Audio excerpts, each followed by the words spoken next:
Hi everyone, Mia here, and one of the things I get asked about the most is how to build a time lapse when you're editing.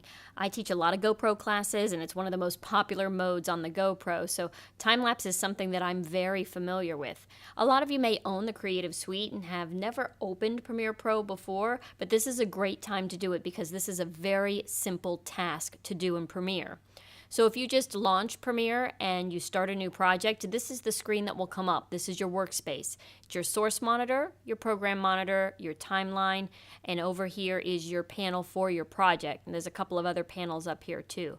Whenever I put a project together, I always create bins for all of my media to go on. It kind of keeps me organized. So I'm going to start here with a new bin and I'm going to call it Timelapse. And I'm going to import my media that I've already brought into my computer. So starting hovering over this bin, I'm going to go ahead and right click and choose Import. The way I organize all of my projects when I bring them in is I have a bin for interviews, I have a folder for other resources, a folder for pictures that I shot on location, a folder for the time-lapse images, and for the videos that I took. So we're going to start with time-lapse, and we're going to go over here to camera 1. And this is the camera that I set up overlooking the spring. And so it should show everything from all of the divers getting into the water to the photographers getting in, as well as the mermaids getting into the spring.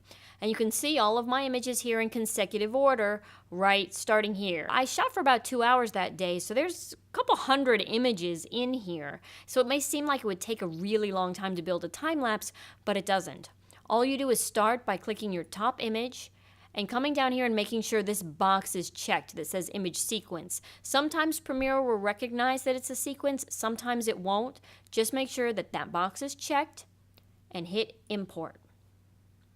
In just a few seconds, Premiere builds the file. Now, even though it says JPEG over here, I know that it's a video clip because I see a frame rate here and I can see where the media ends. It's 1 minute and 3 seconds long. So there's two ways that I can view this time lapse. I can double click on it and it's going to come up in my source monitor here. Now, this is a good place if you want to kind of scrub through where you've got and decide where's a good starting place for this time lapse, where's a good ending place for it for your project. Or you can go ahead and bring it right into your timeline by just grabbing it from your project bin and pulling it over to the timeline and dropping it. And you can see the sequence settings already go ahead and match the settings of this video clip.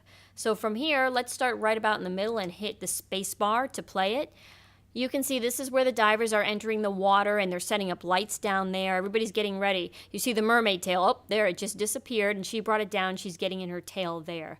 But now you can see that I have this clip here ready to go and work with. I can do anything that I want to it now that it's on my timeline, making Premiere Pro a very simple software to use for time lapse.